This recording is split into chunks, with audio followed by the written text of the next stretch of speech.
નમસ્કાર. આજે આપણે સાથે મળીને ભારતના બંધારણના એ શક્તિશાળી હિસ્સાને સમજીશું જે દરેક ભારતીય નાગરિકને મળેલા હકોની ગેરંટી આપે છે. જી હા, આપણે વાત કરી રહ્યા છીએ આપણા મૂળભૂત અધિકારોની. ચાલો એક ક્ષણ માટે કલ્પના કરીએ. જરા વિચારો તો, જો કોઈ દિવસ સરકાર આવીને આપણા બોલવાના, પોતાના વિચારો વ્યક્ત કરવાના અધિકાર પર જ પ્રતિબંધ મૂકી દેતો, અથવા માની લો કે કોઈને પોતાની શ્રદ્ધા પ્રમાણે પોતાના ધર્મનું પાલન કરવાથી જ રોકી દેવામાં આવે તો? આ વિચાર માત્ર પણ કેવો ડરાવણો છે નહીં? અને કદાચ સૌથી ખરાબ, જો કોઈને નોકરી કે ભણતરમાંથી ફક્ત એટલા માટે ના પાડી દેવાય કારણ કે કોઈ ચોક્કસ જાતિ કે ધર્મના છે, તો શું? આ તો સીધો સીધો અન્યાય થયો. તો સવાલ એ છે કે આવા અન્યાય સામે આપણી પાસે કોઈ ઢાલ છે? અને જવાબ છે હા, બિલકુલ છે.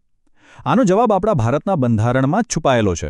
આ બધા જ અન્યાય સામે રક્ષણ માટે બંધારણના ભાગ 3માં એક ખૂબ જ શક્તિશાળી ઢાલ આપવામાં આવી છે, અને ઢાલનું નામ છે મૂળભૂત અધિકારો. અને આ અધિકારોને આપણા બંધારણમાં આટલી મજબૂતાઈથી મૂકવા પાછળ જે મુખ્ય વ્યક્તિ હતા, જે મુખ્ય શિલ્પી હતા, એ હતા ડૉક્ટર બી.આર. આંબેડકર. એમણે જ સુનિશ્ચિત કર્યું કે દરેક ભારતીય નાગરિકને ગૌરવભેર જીવવાનો હક મળે. ખરેખર ડૉક્ટર આંબેડકરે આ અધિકારોનું મહત્ત્વ સમજાવવા માટે એક એવી વાત કહી હતી જે આજે પણ એટલી જ સાચી છે. એમણે કહ્યું હતું કે મૂળભૂત અધિકારો એ બંધારણનું હૃદય છે. બસ આ એક જ વાક્યમાં બધું આવી ગયું.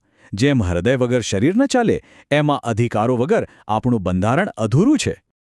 તો સવાલ એ છે કે બંધારણનું આ હૃદય ધબકે છે કેવી રીતે? આ હૃદયના ધબકારા એટલે કે આપણા મુખ્ય 6 મૂળભૂત અધિકારો.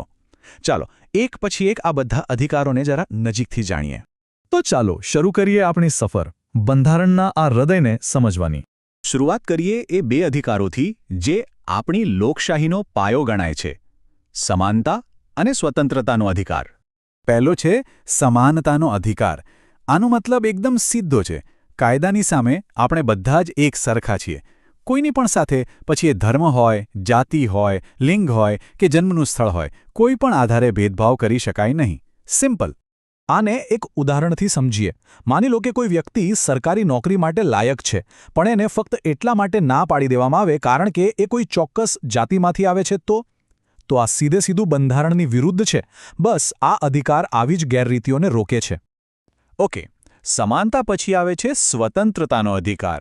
આમાં ઘણું બધું છે, જેમ કે બોલવાની આઝાદી, શાંતિથી ભેગા થવાનો અધિકાર, પોતાના સંગઠનો બનાવવાનો હક, આખા દેશમાં ગમે ત્યાં રહેવાની છૂટ અને કોઈ પણ વ્યવસાય કરવાની સ્વતંત્રતા. પણ હા, એક વાત યાદ રાખવા જેવી છે: આ આઝાદી અમર્યાદિત નથી. દેશની સુરક્ષા અને વ્યવસ્થા જાળવી રાખવા માટે સરકાર એના પર અમુક વ્યાજબી પ્રતિબંધ લગાવી શકે છે. ચાલો હવે આગળ વધીએ અને બીજા 2 ખૂબ જ અગત્યના અધિકારો પર નજર કરીએ. એક જે માનવીય ગરિમાનું રક્ષણ કરે છે, અને બીજો જે આપણી આસ્થાની રક્ષા કરે છે. આ છે શોષણ વિરુદ્ધનો અધિકાર. આ બહુ જ જરૂરી છે. આ અધિકાર કહે છે કે કોઈની પણ પાસે બળજબરીથી મજૂરી એટલે કે વેઠ પ્રથા કરાવી શકાય નહીં. એ ગુનો છે. અને એટલું જ નહીં, 14 વર્ષથી ઓછી ઉંમરના બાળકોને કોઈ પણ જોખમી જગ્યા જેમ કે કારખાનામાં કામે રાખી શકાતા નથી. પછી આવે છે ધાર્મિક સ્વતંત્રતાનો અધિકાર. જો આપણો દેશ ભારત એક ધર્મનિરપેક્ષ એટલે કે સેક્યુલર દેશ છે.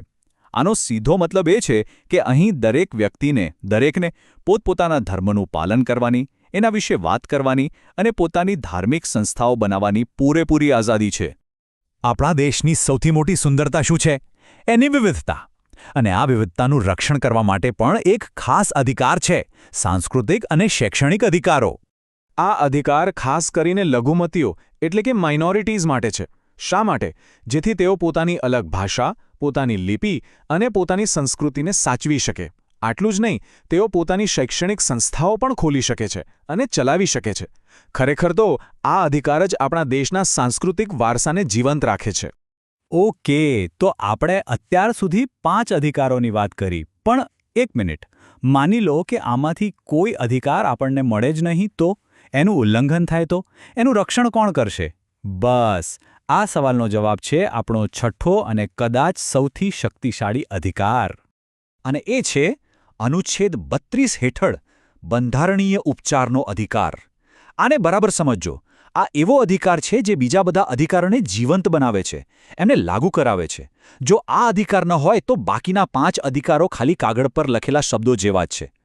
તો સવાલ એ છે કે આ કામ કઈ રીતે કરે છે?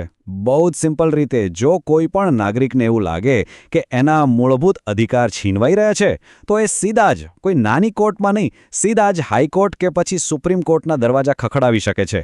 અને ત્યાં કોર્ટ શું કરે છે? કોર્ટ આ અધિકારોને બચાવવા માટે રિટ એટલે કે એક પ્રકારના ખાસ આદેશો બહાર પાડે છે, જેમ કે હેબિયસ કોર્પસ, મેન્ડેમસ, સર્ટિયોરારી.